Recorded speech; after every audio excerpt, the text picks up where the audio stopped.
Cámara. Tan. Sonido. Tan. Cine entre amigos. Cine entre amigos. Conducido por Juan Carlos Garzón. Hoy nos acompañan Antonio del Toro, Mafe Roussel. Bienvenidos. Buenos días, tardes, noches. Otro día más aquí en Cine entre Amigos. ¿Cómo están? Muy bien, muy bien. Hoy estamos solo tres aquí la representación porque Sandy tuvo que irse a México y Diana no pudo estar. Entonces hoy vamos a ver una película especial para mí. Se llama Güeros. La película narra el encuentro entre Sombra y su hermano menor Tomás, cuya llegada imprime energía a la monótona vida de Sombra y su compañero de licenciatura, Santos. Los tres emprenderán un emocionante viaje para encontrar a un legendario músico que escuchaban de niños y marcó su infancia. Dirigida por Alonso Ruiz Palacios, lleva su estreno el 7 de febrero del 2014. Güeros, ¿qué tal esta película? Yo me sentí más identificado con Sombra. Yo me sentí Sombra. Sí. ¿Por qué güeros? O sea, ¿qué significa en México esa palabra? Güero es algo así que la gente dice muy, muy casual. Por ejemplo, si vas con un taquero o alguna cosa así. Hola, güero, ¿cómo está, güero? O sea, viene así. Termina siendo un piropo, casi. Casi. O sea, pero... O sea, ¿es bonita la palabra o...? No, es que no En necesariamente... general lo dices para agradar. Sí. Lo dices para agradar, pero si te vas al fondo, pues sí termina siendo clasista. Sí, porque, o sea, es que lo dicen así como algo muy, muy general y se vuelve esta cuestión de que pues se vuelve clasista hasta cierto punto. Pero el güero es esta persona blanca, rubia. Por lo general, güero significa eso. Por ejemplo, de donde soy yo, o sea, decimos mucho el güero de rancho, que es una persona usualmente muy blanca, rubia, de una zona rural. Pero yo he visto Sí, que que gente puede que ser. es normal así le dicen, ¡ay, güero! Ajá, You know? pero esa es la parte que usamos como coloquialmente. Si tú vas a un mercado, te dicen, hey, güerita, ¿qué quieres llevar? O sea, para quedar bien contigo. Y entonces se vuelve, si yo te digo güera, es porque te ves bonita. O te digo güero, es porque estás bien. Entonces, güera, pásele, siéntese, coma. No importa si eres güero o no. Entonces termina siendo, si lo piensas, es una palabra... Terminaría siendo un piropo, pero a la vez, si lo piensas profundamente, pues es una cosa clasista, porque te están diciendo güero para quedar bien contigo, aunque tengas piel morena, y tú te sientas bien, ¿no? Y es una connotación racista, ¿no? Ajá, Porque connotación tiene racista. esta cuestión de que es muy común en México, ¿no? Que si eres güero, por lo tanto, eres una persona atractiva. O, por ejemplo, ven a un niño y, ay, mira qué bonito, está güerito. O sea, sugiriendo que es bonito porque es güerito. Yo lo pregunto porque yo soy de Colombia, nosotros no usamos la palabra güero, pero allá usamos palabras como mona. Nosotros decimos mona a las personas que son así. O como, hay diferentes, según la ciudad, se usan también diferentes palabras muy parecidas. Y creo que en otros lados de Latinoamérica también, para entender el contexto de por qué se llama esta película así. ¿Güeros es como algo despectivo para ellos mismos? Es que crea como que esta capa implícita de que, sobre todo cuando la persona no es güera, de que le estás diciendo güero y le estás dando como que ciertas categorías, pero como es una forma de elevar al individuo, volviéndolo blanco, prácticamente. Ah, ok. ¿Y el contrario sería? No, es que ¿Prieto? Sería prieto, pero, o sea, y bueno, sí, es que, o sea, de repente, de una forma despectiva, puede que se use esa palabra hacia una Si le dicen persona. usted es bonito, está güerito, y si es feo, está prieto. Es implícito. Porque O sea, yo he visto en muchos TikToks que, ay, este me hace ver muy prieto, no me gusta. Yo no, ¿qué claro, significará? porque o sea, México es una sociedad clasista y una sociedad racista y es siempre preferible ser blanco. En México, a pesar de que la gran mayoría de la gente en México no es blanca. Wow, es un tema más aquí también en Estados Unidos que es muy fuerte el racismo como tal. En Colombia, mire que nosotros no usamos tanto eso de si es más blanco o más moreno, no. Aún nosotros le decimos a los negritos negros, o sea, no tenemos, y los negritos también, y uno dice mi negro, y sin ser despectivo ni nada, es antes más cariño. Pero sí he visto que en otros países, si uno usa el color de la piel, tiende a insultar o tiende a enaltecer. Y lo está pasando ahorita en medio de la guerra. Gente de Ucrania que es morena no lo dejan pasar. Y gente que es de blanca y de ojos azules, oh, sí, vengan. No, pues que yo también soy de Ucrania y necesito ser refugiado. ¿Y por qué es moreno? Pues eso que tiene que ver, ¿sí o no? Claro. No, incluso turistas que estaban en Ucrania, que están tratando de salir y regresar a sus países. No, tú no puedes salir porque estamos dando pase a la gente de Ucrania. Y así como que pues, yo también estoy aquí, güey. O sea, si hay una bomba, o sea, también me afecta a mí. Claro.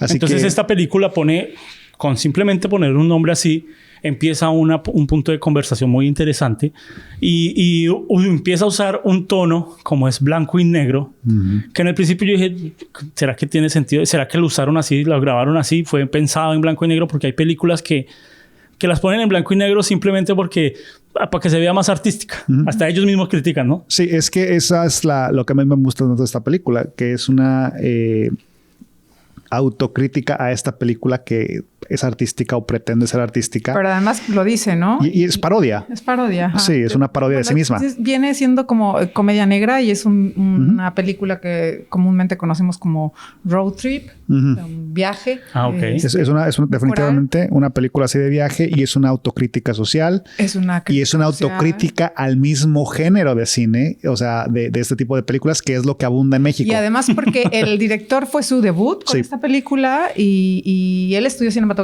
en México, pero también estudió en Londres y le fue muy bien en los festivales con esta película. Entonces, él hace como también una especie de, no contradicción, sino en el humor negro que tiene esta película, es justamente el resaltar cómo tratar de impresionar a los demás con una película de arte.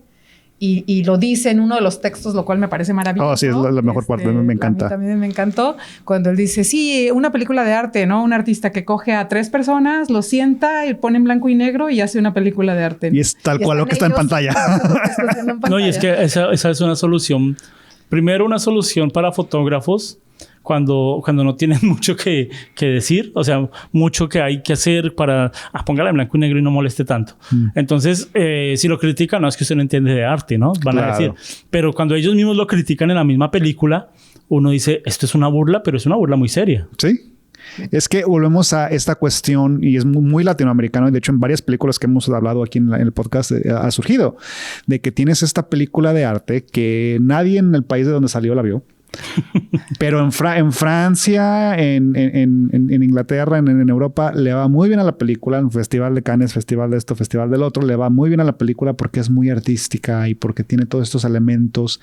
Y es así como que nos volvemos un objeto de estudio. Ya no somos una población, ya no somos una ciudad, ya no somos un país. Es un objeto de estudio. Okay. Mira cómo son allá. y es así, usualmente es así como que el peor ejemplo de habido y por haber. No, o sea, por ejemplo, nos ponemos a sí mismos, así como, y lo dicen en la película, o sea, por dioseros, así gente pobre, gente jodida, y vamos a explotarlos para ganar premios. Wow. ¿Y esta película es ubicada en qué año? ¿En 1993, 99? 99. Algo así. ¿Eso que está pasando en la película en realidad pasó en México? Sí, hubo un conflicto. ¿Una marcha en la UNAM? La UNAM. La UNAM. ¿Qué es eso? Universidad Autónoma de México. O sea, ¿es la más importante pública? Es la universidad. Porque cuando empieza esta película, yo sí les digo, yo me empecé a dormir. Yo dije, esta película, ¿qué tiene? Porque empieza por usar elementos conceptuales, empieza a grabar que este frasco, que los globos, cosas así como que uno hace.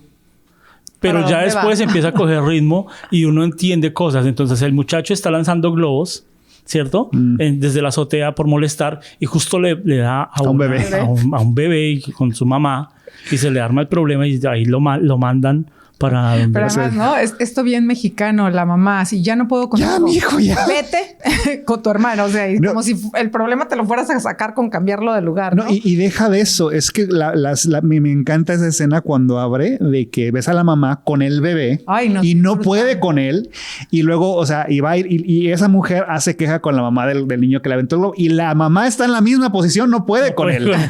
Es la dificultad de ser madre y sufriendo las dos mujeres de que ya no sé qué hacer con este escuincle, no sé qué hacer con él. ¿Y qué hace? Se lo manda al hermano, que también es un retraído, que no incompetente en la vida. Y se lo lleva para quitárselo encima por un tiempo. Pero sí, ¿sabes que me pareció como muy abierta la entrada? Porque también me hice la misma pregunta. ¿Por qué blanco y negro? Y dije, bueno, vamos a tratar de... Bueno, pensé, probablemente por el asunto estudiantil que están tocando. Es una manera de hacerla un poco lejos de nosotros para poder ver lo que pasó. Parecía antigua, sí. Un poco antigua o tal vez luego las escenas con esta mujer y que con ese niño y me empezó desde el principio a exasperar muchísimo es el llanto del bebé y la mamá que no le hacía caso y que lo aventaba como si fuera un muñeco. Quédate. Y ya después ves a la mamá toda golpeada que está como escapando y dices, bueno, pues entonces sí tenía razón para estar así. Pero después es nada más el detonador para que salga la otra mamá y mande al hijo afuera. Entonces me pareció como demasiada información para eso porque después sí, hay una información que botan que uno dice ¿qué pasó? Pero después uno conecta conceptualmente. Es que hay patrones. Esas imágenes y uno dice, el muchacho estaba botando globos estúpidamente por divertirse y después el otro muchacho está botando ladrillos desde el puente por divertirse. Y bueno, estaba caminando loquito, ¿no? Porque hay algo ya emocional. Y ¿no? ahí conectamos escenas donde él le cae en el mismo carro y entonces imagínese, pero ¿por qué estás haciendo eso? Pero el otro también lo hizo, el hermano lo hacía, así, pero con globos y este era más fuerte, o sea, era como la evolución de la maldad. Y aparte, o sea, el que lo hizo con globos era de provincia. Sí. Lo mandan a la Ciudad de México y te muestran una Ciudad de México que podría ser una selva, ¿no? O sea, claro. un contraste de la Ciudad de México brutal. Y entonces ves al niño, al mismo adolescente, o sea, de la misma edad, uno jugando con globos, aventando de la azotea y el otro ya cogiendo ladrillos para matar a alguien, ¿no? Claro. Entonces ya ves como la proporción entre, como dices, la maldad, lo que tiene que ver con la educación y con la falta también no de valores, sino es básicamente la falta de educación y oportunidades y porque te muestran a niños descuidados, ¿no? Tanto el bebé de una mamá que está siendo golpeada, que después le cae el globo, como a este chavito que qué costumbres debe tener y qué coraje debe tener para llegar a hacer eso, ¿no? O sea, tú ves a un chavito bastante perturbado. A mí casi la actuación del niño, del primero que botaba globos, casi no me gustó, se veía muy leída, los diálogos, pero sí me gustó mucho. Los otros dos ayudaron a que la película fuera muy natural, del Sombra y del amigo. Sí, el Santos.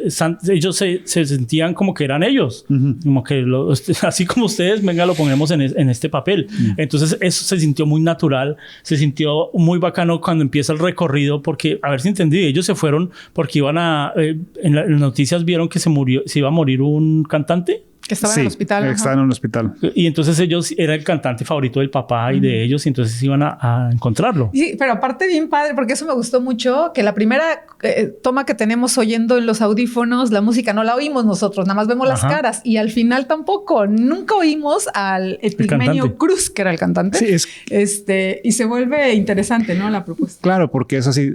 Epigmenio Cruz es quien tú quieras que sea. Ajá. Pueden ser cumbias, lo que tú quieras. Eso es Epigmenio Cruz. O sea, tú puedes proyectar cualquier imagen de cualquier músico que tú adoras. No, y además porque el objetivo era al final tener este viaje, ¿no? Y en los viajes, las películas de este tipo, de un viaje, pues viene este crecimiento personal o no, pero de los tres, ¿no? O de los que van en ese auto. Porque todo empieza, de hecho, estos chavos no estaban ni yendo a la escuela porque ni siquiera se querían meter en la grilla, ¿no? Okay. Había huelga, no tenían nada que hacer, estaban todo el tiempo ahí y los hacen ver como perdedores, ¿no? De repente porque no forman parte del movimiento y no pagan la luz. No pagan la luz, no nada. Y de repente por este chavito, pues que este chavito es el que quiere ir, ¿no? Y entonces nadie lo pela, pero al final encuentra dónde está el hospital y se suben al auto y empiezan en un viaje que entre comillas ni estaba planeado, que lo dice fantástico Tenoch, bueno, Sombra en su personaje. ¿Para qué salir si de todas maneras vamos a regresar, no? Entonces, ¿cuánto sentido tiene eso? No, y es que esta película está llena de referencias así de todas estas cuestiones así como que existenciales. Sociales y culturales. Sociales, culturales. Y habla también mucho de esta cuestión, por ejemplo, de salud mental. O sea, porque Sombra tiene ansiedad. De pánico. Tiene ataques de pánico, ansiedad. Y él pone esta metáfora del tigre, ¿no? De que es que es la ansiedad para él es un tigre. Y o sea, son símbolos que se van repitiendo a lo largo de la película y eventualmente él se desarrolla como personaje y se enfrenta ante lo que lo aterra, que es un tigre. Eventualmente van al zoológico, ve a un tigre y dice, pues en realidad no es nada malo. O sea, es parte de su existir, pero tiene ese comentario, te muestran cuando están en el hospital, cómo es un hospital en México. Sí. De que el doctor, o sea, te tutea así. Pues mira, güey, lo que tú necesitas son unas vacaciones. Y te cuenta una historia también él, ¿no? De cuando le pusieron una pistola en la cabeza, de cuando estaba haciendo su año de servicio en provincia. Y tiene muchísimos hilos de desarrollo narrativo de varios personajes y te muestra cómo toda esta ciudad se conecta desde distintos niveles socioeconómicos y existe esta dinámica de un lugar súper caótico que no debería de funcionar, pero ahí está. Pero sabes que sí pasa que, por ejemplo, tú que eres colombiano, puedes encontrar más dificultad para encontrarle sentido de repente a la película, porque lo que yo sí vi es obviamente que es completamente costumbrista. Es lo que ocurre en nuestro país. Yo no creo... Pero sí, pero cuando yo la estaba viendo, bueno, Latinoamérica se parece. Sí. Exacto. Entonces, ustedes tienen la UNAM, nosotros tenemos la Universidad Nacional y es muy, muy parecido cuando veía esas tomas. Sí, hubieron así revolución, y cuando me encantó cuando cuando ellos se pierden en el barrio. Son los barrios de nosotros. Sí, feo. Así son los barrios de Latinoamérica donde uno entra y si no sabe por dónde meterse, pues te roban. Jode. Y qué interesante cuando ellos llegan y se ven con la pandilla y le dicen, no, aquí no pueden salir, venga, yo los ayudo a salir. Y uno dice, ya perdí. Sí. Y ellos dejan subir al tipo. Pero, y dice uno, no, ya me jodí. Y a mí me pasó muchas veces así que cuando yo me metí a barrios en Bogotá y yo, barrios que no conozco, cuando uno conoce sabe por dónde meterse, pero cuando no conoce, entonces yo estaba en algunos lugares y cuando, hey, ¿para dónde va? Y yo me acuerdo que yo trabajaba en Coca-Cola repartiendo, haciendo los pedidos. Y yo, y ahora, dos personas se me hicieron, aquí no es fácil salir, venga. Y yo, así tal cual como fue esa escena, venga, yo lo ayudo a salir, vamos por allí. Y cuando fui por allí, ¿qué? Perdí zapatos, máquina de Coca-Cola, chamarra, todo, porque ellos me querían llevar a un lugar donde me podían robar. Claro. Entonces, qué interesante cuando ellos se van y empiezan a tomar cerveza, ¿no? Y ven que el man se va a cambiar las botellas o algo. Sí, va a comprar la segunda ronda que ellos pagaron con el dinero que la mamá les mandó. Ajá. Pero algo que me encantó de ese personaje del pandillero es de que él sí era güero.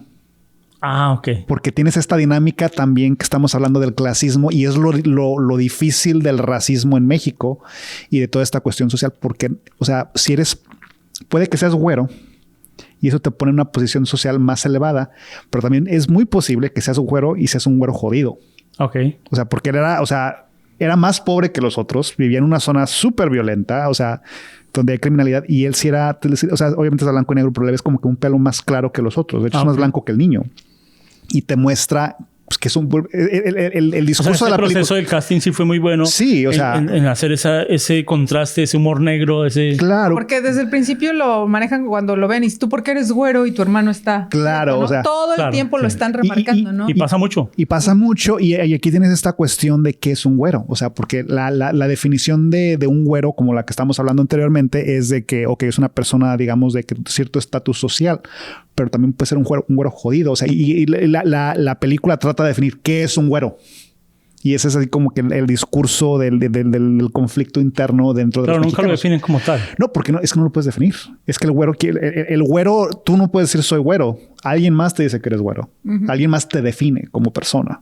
Y es el conflicto de toda la película, de que quién es el güero.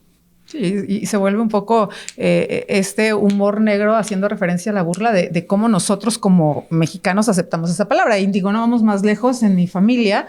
Yo tengo 2 hermanas, o sea, somos 3, y una es güera, ¿no? Y pues es porque pues somos mestizos, sí, ¿no? Entonces de repente pues los genes, ¿no? Y las otras, o sea, mi otra hermana y yo no lo somos. Entonces toda la vida a mi hermana se le ha dicho güera, ¿no? Y aparte la gente se lo dice con cariño. Sí. Está la güera o háblale a la güera o la güerita, la güerita, la güerita. Y de repente, pero somos hermanas. Y entonces y ella porque es güera y tú no eres güera, ¿no? No, y así pasa en familias, se pasa en toda Latinoamérica. Solamente porque uno tiene un tipo de color de piel o una estructura, a este debe hablar así. Y a mí me han dicho, usted es mexicano. Porque tiene cara de mexicano. Y cuando voy a Perú, usted es de Perú porque usted tiene cara de peruano. Y yo a veces digo, no, pues yo soy de Latinoamérica. Pero cuando me escuchan hablar, dicen, no, pues este es colombiano, pero habla de un colombiano, no paisa, sino... Entonces empiezan como esas cosas que lo enfocan. Encajar en algún lugar. Claro, tienen que encajar. Y ese es el rompecabezas de la película. O sea, pero como dices, o sea, esta película toma lugar en la Ciudad de México, pero igual puede haber sido una película en cualquier parte de América Latina. Y luego entramos a esta cuestión de identidad, porque lo que nosotros como latinoamericanos compartimos en realidad es la herencia hispana. Porque si te vas, por ejemplo, a la cultura indígena de México y la comparas, por ejemplo, con las culturas indígenas de Chile, o sea, es otro completamente diferente, nada que ver una con la otra. Okay. Y lo que nos conecta es esta cultura hispana, que es la herencia de la colonia, de algo que fue pues, trágico en la vida de todo el continente. Y nos presenta esta cosa incómoda en la cual tú encajas ahí como peruano, encajas como mexicano, no eres ninguna de las dos cosas, pero te pierdes en todo eso, o sea, porque somos una mezcla. Hay veces es bueno y hay veces es malo. Claro. Hay veces es bueno porque yo puedo ir a cualquier parte de Latinoamérica y voy a entrar como man de El Salvador y no sin hablar nada y van a decir. Pero hay veces cuando son rubios, blancos, entonces aquí ha pasado que le empiezan a hablar en inglés, ¿no? Y le dicen, no, yo soy mexicano, no, yo no hablo inglés, yo hablo español. ¿Qué? Si usted es blanco y de ojos rubios. También pasa. Entonces sí pasa al revés también. Y aquí yo me he encontrado gente que se ve que es latina y no hablan nada de español.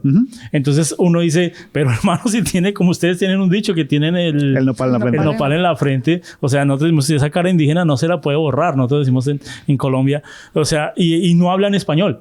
Entonces, eso también al revés pasa. Al revés de que no son güeros, como ustedes dicen, y nacieron aquí en Estados Unidos. O los adoptaron y los trajeron, o desde muy pequeños vinieron acá. Entonces, esa película hace que nosotros pongamos en discusión cosas como estas, como nuestro color de piel, nuestra raza. Y esas ¿qué define como tal güeros? Porque, por ejemplo, la chica es güera y está en la escuela UNAM y es de las revoltosas, ¿no? Y como claro. tú tienes dinero y ¿qué haces aquí? ¿No? Claro. Como que tú no encajas ahí. Y la rechazan. Porque es güera, ¿no? Porque es güera. Es como que ella no y tiene derecho al movimiento, ¿no? Claro. No tiene derecho porque no es como los demás de color, sombra. Miremos en parte de la producción de esta película. Hay cosas que se nota que las hicieron según la situación que estaba pasando en esa ciudad. Sí. O sea, que no se planeó como tal, sino que hay un trancón o mucho tráfico. Dicen, no. Y, mano, mete el carro allá y parquélo y nosotros lo grabamos desde acá. Porque no creo que hayan metido 200 carros ahí. No. Sino, así es la ciudad de México. Y métalo ahí, parquélo y haga un tráfico de 10 minuticos mientras lo grabamos. No, y olvídate del tráfico. Yo estoy segurísimo de que esa manifestación era en verdad una manifestación. Ok. Que nomás hace, mira, la manifestación es el jueves, güey, vamos y grabamos. Muchas películas en Latinoamérica se graban así. Y no sé si esta la hayan hecho así, pero sí da un ejemplo de cómo directores de Latinoamérica les toca acomodarse a lo que va a pasar en el país para poder contar. Sí. Para poder tener 1000 extras. No tenemos el presupuesto para contratar 1000 extras. Va a haber una reunión en tal lado. Pueden hacer esa escena ahí. Ha pasado. Sí. Y esa escena cuando están en el salón que conocemos a la muchacha revolucionaria es espectacular. Sí. Las tomas desde arriba cuando hacen la pelea. Dije, se ve muy, muy bueno. La fotografía tiene... sí, aunque es en blanco y negro, hay partes que sí se grabaron así con la luz que había, pero hay partes que sí se notaba un contraste muy, muy interesante más en las partes interiores. Sí. Cuando estaban en el hospital, cuando estaban en la tienda. Eso sí se nota un trabajo fotográfico muy interesante. En las otras era simplemente lo que había ahí y lo grabemos. No hubo ni profundidad de campo, no hubo nada, sino lo que hacía. Pero me gustó que fue a 4/3. Me gustó que sí sentíamos que era una película un poco antigua, pero habían partes como los carros, como que los cuidaban mucho. Pero esa cuando fueron a la azotea y ellos tenían celular. Y en el 99 no había... Sí, ya había. No había smartphones. Y no sé si lo hicieron a propósito. Porque ahí fue donde empezó como la sátira de sus películas. Ahí empezó como los chistes a ellos mismos. Y grabaron gente con smartphone viendo Facebook. Y esa película es de 2005. Pero en el 99 que se quiere desarrollar esa película no había eso. Sí, claro. De hecho, a toda la primera parte que decimos, bueno, es una película vieja, pues, está... situada en 1999, por ende, todos estos juegos de conéctame la luz, el cable naranja, el televisor, la computadora, el carro. Yo me moría de la risa, hacía tanto que no veía un carro de esos. Y me hizo recordar toda mi época estudiantil, aunque nunca estudié en la UNAM, pero me refiero a lo que vives como estudiante sin lana, ¿no? Y te subes a lo que sea y te vas a la aventura sin pensar. Y bueno, todo este tipo de situaciones. Me dejó muy nostálgica por eso, por ver a un México como lo plantea este director, porque digo, México es eso y más, pero en esta específica película, el recorrido de estos jóvenes, de esa clase particular, en esa situación particular, te enseña un México, pues, que es real, ¿no? Sí. O sea, que a lo mejor muchas personas no conocen y a mí en lo particular me dejó el corazón destrozado. Oh, claro. Me encantaban las tomas de los carros, porque hay cosas que se hacen con agarres y y trípodes especiales para hacer la toma específica de este carro. Y uno ve en películas tomas exactamente igual. Desde la ventana, desde el capó, ahí se pone el trípode, se engancha y se ven las dos personas y ahí hacemos eso. Pero este tenía tomas raras, tenía tomas desde aquí, que se veía solo el pedazo de oreja o se veía un pedacito del ojo y atrás se veía la otra persona. Eso era muy, muy interesante. Habían tomas muy bonitas que uno decía, qué perspectiva tan rara, tan diferente y tan buena porque aun cuando estaban caminando y que estaban hablando entre ellos, se nota que hicieron un doblaje de voz, porque ahí en medio de ese ruido, ¿no? Claro. Después metámoslos a estudio y grabamos esto, porque no podía el micrófono, el mando del micrófono seguirlos. Ellos estaban de espaldas, pero la voz se entendía muy bien, se notaba que era doblada. Pero esos recursos hacen que las películas latinoamericanas tengan un valor adicional de creatividad. En el sentido de fotografía, en el sentido de producción, en el sentido de buscar acomodarse según el espacio. Entonces, eso a mí me gustó mucho de esta película. Sí. No, estoy de acuerdo. O sea, porque... A mí la única toma que no me gustó, que me pareció así como que estaba de más. A lo mejor no, pero fue mi sensación. A mí me encanta Tenoch Huerta. Sí. ¿Quién? El Sombra. Sombra, Okay. el actor. No, me gusta muchísimo, pero no me gustó la escena tan gráfica del beso. El beso O sea, troll. me gustó. Así todo baboso. Ajá, y toda cortada.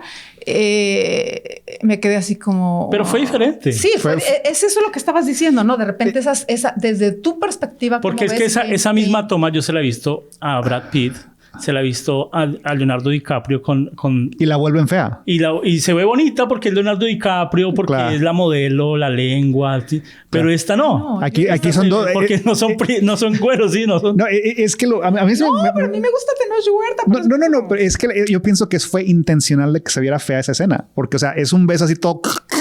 Lo escuchas, o sea, es asqueroso. Y lo ves así, es un beso todo feo, pero haz de cuenta, si eres un escuincle universitario que muy apenas está conociendo mundo y muy apenas está comenzando relaciones así, digamos, relativamente serias, como es el caso de ellos, son besos feos, o sea, no saben, o sea, son así todos así como que pues así es en la tele, güey. Se aprietan la nariz del uno del otro, o sea, es un beso feo, pero a la vez lo vuelve interesante porque rompe con ese esquema de Hollywood. Pero estamos hablando ya hablamos de lo bonito y lo chévere de esta película y empezó Maffer a hablar de lo que no le gustó. ¿Qué no le gustó a Antonio de esta película? Hay una escena que me gusta cómo comienza, que es cuando van llegando a la UNAM por primera vez en el carro y se sube un amigo de ellos al auto, el oso, y hay un corte, ¿no? De que empieza a hablar así como de que pones que la película de ustedes es una película de correteadas y les empieza a echar el rollo y ves cuando tienen ¿cómo se llama la cosa esa? La claqueta. Pero es que eso lo hicieron intencional. Fue intencional, pero así como porque que... está hablando de la película misma. Yo sé. Sí, nosotros entendimos qué hizo decir. De hecho, ¿Era necesario? Me parece que no era necesario romper la cuarta pared así. Así como que se lo pudo haber brincado y yo vi feliz. O sea, pero así como que... Porque rompe la cuarta pared cuando te echa el rollo de los festivales de cine y te echa el rollo de las películas mexicanas. Y ahí rompe la cuarta pared de una forma espectacular. Me encanta esa escena. Y así como que pienso, ¿para qué rompes la cuarta pared 2 veces cuando esta es fenomenal y la otra así como que queda fea? O sea, yo hubiera eliminado completamente esa escena donde el oso... Ya reafirmó más. No, y es que... Sí. Y lo hace de la mitad para adelante. Sí. Empieza a romper la pared con esos comentarios también de los tres sentados y una película en blanco y negro. Y entonces ya hay como esta cuestión directa con el espectador y ya dejas de sentirte como ese ojo espía viendo, ¿no? O viendo la vida de alguien más, sino que ya ya el director está participando contigo. Ya hay una invitación abierta a que eres parte de... O sea, que saben ellos que tú los estás viendo. Entonces, a mí esa parte también me costó trabajo. Sí, porque la siguiente vez que rompe la cuarta pared cuando están en la fiesta es muy, muy buena. O sea, cuando están en la fiesta y están hablando de los festivales, están hablando de todo ese rollo. Esa escena toma como... Son como 3-4 minutos donde están echándole mierda a los cineastas mexicanos. Y es muy buena esa escena. Y así como que esa escena es tan buena, pero la escena previa con el oso le roba a esa. Porque rompe la cuarta pared innecesariamente. ¿Es una película de culto? O sea, ¿se alcanza a ser tan importante? Creo que no es, pero tiene el potencial tal vez de serlo en algún momento, pero no ha llegado a ese punto. Pero es una de esas películas que la gente que la ha visto, o sea, la encontró así como que de tarugada. Sí. O sea, es una de esas películas que no tuvo mucha promoción que yo sepa. Pero estos dos actores, que es Santos y Sombra, han hecho muchas películas desde esa película y les ha ido relativamente bien a los dos. O sea, es muy bueno. Tenoch es muy bueno. Ha salido en varias películas. No he visto una película de él que no me haya gustado. ¿Y cuánto le da a esta película, Antonio? Mira, yo le voy a dar el 9 porque la recomendé yo. Para mí es una película de mucha nostalgia. O sea, yo fui niño, yo era como de la edad del niño en esos años.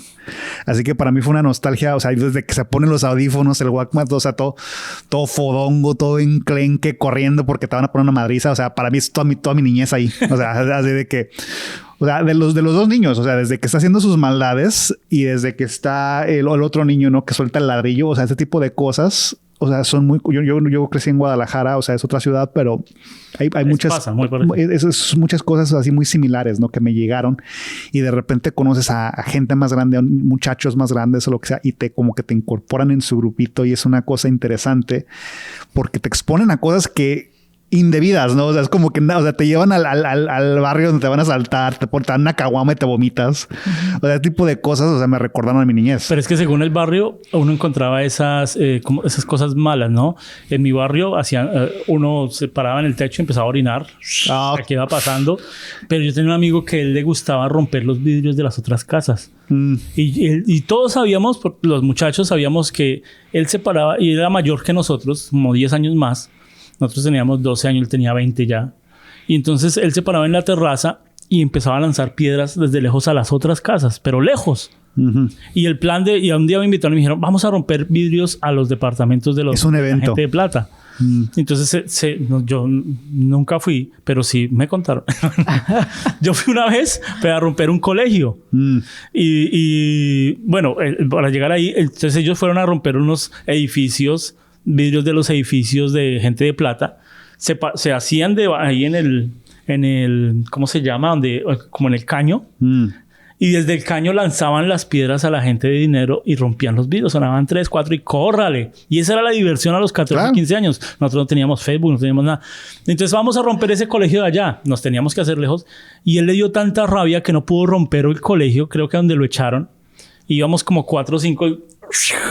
Y esos vidrios tenían fuerza, esos vidrios, y botaban las piedras, le botó como 5 piedras hasta que llegó ya el de seguridad. Y esa era la diversión de nosotros en los 90s, ¿me entiendes? Donde ir a romper vidrios era muy malo. No lo hagan. Era muy malo. Yo hice muchas cosas así parecidas, pero cada persona, cuando vimos esta película decíamos, oiga, yo conozco a alguien así. Yo escupía en el puente, yo me pasaba escupiendo y me daba risa, porque los carros pasaban y ya, o cogía y botaba orines, entonces eso era nuestra diversión, que era esa estúpida, ahora es tonta. Sí, no, ahorita los niños ya piensan en otras cosas, tienen más acceso a información, se desarrollan más rápido, pero uno, o sea, te diviertes con lo que tienes, ¿no? Sí, claro. Y a veces lo que tienes es hacerle maldades a otra gente. Entonces, cuando toman esa herramienta de nostalgia, pues nosotros nos gustan las películas. Ayuda a que nosotros nos sintamos identificados. Yo también le doy un 8, casi 9. Me aburrí un poco en el principio, pero después agarró ritmo y me gustó. ¿Qué dice Mafer? Ay, a mí sí me gustó. Me gustó mucho y sí me dejó súper nostálgica. Justo yo creo que por eso, ¿no? Y más viviendo ya... cuántos años lejos de tu ciudad, eso lo empiezas a sentir como esa comodidad que pues ya no tienes, porque de ninguna manera se parece a nuestras vidas. Ni ahora, ni podrían ser aquí, ¿no? En una ciudad como esta, pero yo le voy a dar un 9 igual. Porque sí me gustó. Me gustó mucho la Esperamos propuesta. que nos sigan recomendando películas así de este estilo. Queremos ahondar más en películas latinoamericanas. Recomiéndenos, escríbanos qué películas debemos ver, hablar, analizar. Es simplemente personas que nos gusta el cine y nos gusta charlar de películas. Esto fue Cine Entre Amigos. Nos vemos.